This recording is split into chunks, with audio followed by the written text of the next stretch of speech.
Hello YouTube, and welcome back to another video.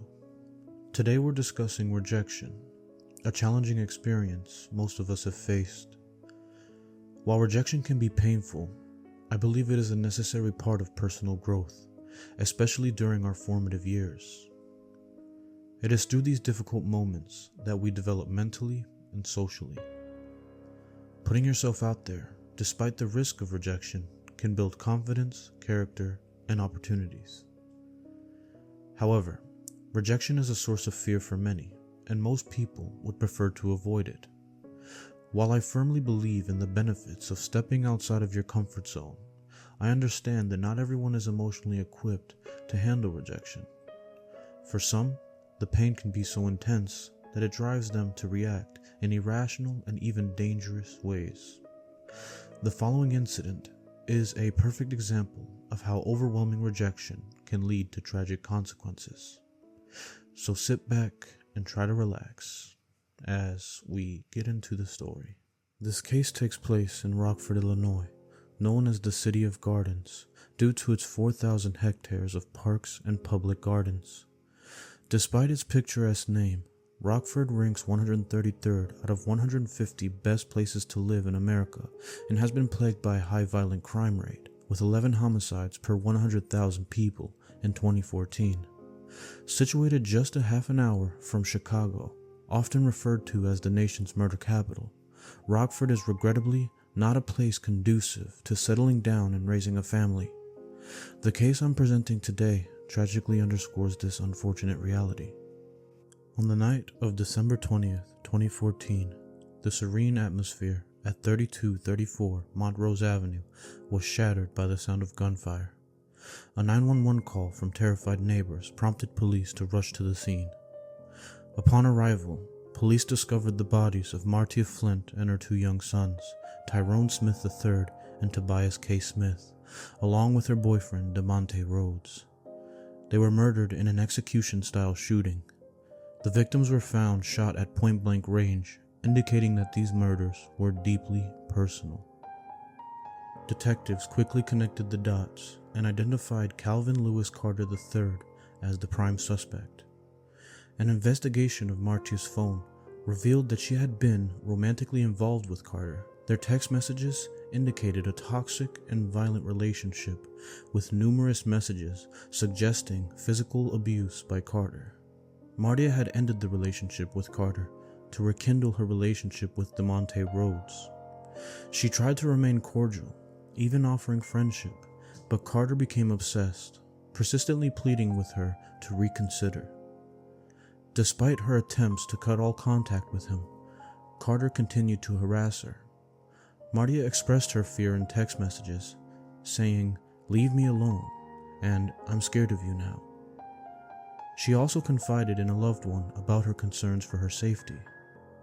During the investigation, detectives questioned Martia's brother, Mekiel Collins, who informed them that he had accompanied Martia on 2 occasions the previous month when she dropped Carter off at 422 11th Street in Rockford, a duplex where Carter was seen entering.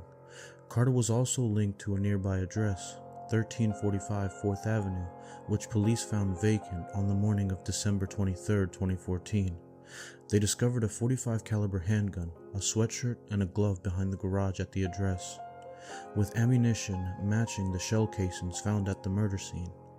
Carter's DNA was on the glove and the sweatshirt.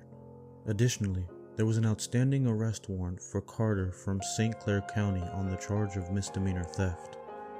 Despite the police's effort to locate Carter, his cell phone was pinging in the area of 422 11th Street. On December 24, 2014, Rockford detectives, including Detective David Patterson, went to the 11th Street address to arrest Carter on the warrant. Being a duplex, the common front door shared with 424 11th Street was locked. Through windows, Patterson saw 2 interior apartment doors that appeared to be closed. The detective circled to the back of the property and knocked on the door at 422, but no one answered. When they knocked at 424, however, the tenant, Diane Robinson, answered. She did not recognize Carter's picture. However, She knew that Courtney Carter, Calvin's uncle, rented 422. She had not seen Courtney or anyone else in apartment 422 for some time. She allowed the detectives into a common garage where a gold BMW belonging to Courtney Carter was parked. The police knew that Courtney was not using the BMW because he was incarcerated in the county jail. They also had information that the BMW was used in the murders. The record is conflicting with respect to whether Courtney allowed Calvin to use the BMW. Robinson then gave the detectives access to the front vestibule shared by both apartments. Peterson was the first detective into the vestibule. He observed that the door to the apartment 422 was, quote, slightly ajar. Patterson saw light shining through the cracked open door. In his written report, Patterson referred to the door only as unsecured. The detectives conducted a 2-minute protective sweep inside apartment 422 looking for Calvin. During the sweep, they noticed a cell phone on a couch. One of the detectives called Calvin's number, and the phone on the couch rang. In an upstairs bedroom, the detectives saw mail addressed to Carter. At the end of the sweep, the police left without taking anything. They then obtained a search warrant for the premises. Just in case you guys had trouble following, let me summarize the evidence used against him. The text messages exchanged between Martia and Carter provided the motive. The murder weapon, along with clothing bearing Carter's DNA, was found. The police identified the golden BMW used in the murder and located it at the address they visited while searching for Carter. Carter was linked to that address through mail that was addressed to him and the presence of his phone being there. When you connect all of those pieces together, it becomes clear that all indications point to Carter. Calvin Carter eventually turned himself in to Madison County authorities in southern Illinois, near St. Louis, on an unrelated retail theft warrant stemming from a May 2013 charge in St. Clair County for allegedly stealing a Wii entertainment system. He was out on bond for this charge, and the warrant was issued when he failed to appear to court dates. Once in police custody, he was handed over to the Rockford Police Department for questioning the following day. Despite maintaining his innocence, Carter was eventually charged and convicted of 4 counts of first-degree murder and 1 count of home invasion.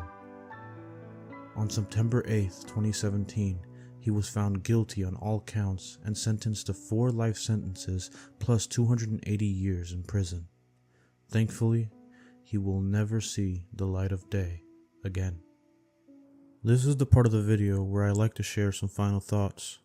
Researching this particular case proved to be quite challenging. Many of the readily available sources often conflicted with each other regarding various aspects, including the chronology and the accurate description of events leading up to the murders and the sentencing of Calvin Carter.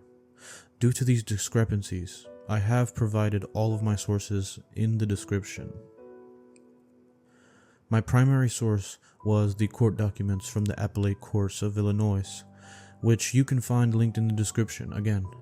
I relied heavily on these documents to verify and cross-reference the various articles covering this case. This experience has led me to question some aspects of journalism, as some reports contained information that seemed fabricated or were plainly incorrect. If there are any mistakes or inaccuracies in my presentation, I welcome corrections in the comments.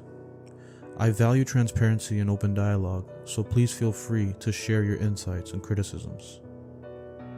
I would also like to extend my deepest condolences to the friends and family of the victims. On December 29, 2014, Martia Unique Flint, her 2 sons, and DeMonte S. Rhodes were all laid to rest at Rockford First with burial in Willwood Burial Park. And that is the end of the video. Thank you so much for staying with me until the end. I'd like to start the outro by apologizing for my long absence. To be completely honest, I got caught up with a massive project that I will be releasing in the near future. This upcoming project is one of the most extensive endeavors of my YouTube career, spanning 7 to 8 hours. While I don't want to spoil the surprise, if you're interested in updates on its progress, follow me on X, formerly known as Twitter, @CallMeStinks. If you enjoyed this video and want to see more, please consider liking the video, subscribing, and hitting the bell icon so you don't miss any future uploads. We're currently at 81 subscribers, and I truly appreciate each and every one of you. Now with all that being said, thank you for watching, and have a good night.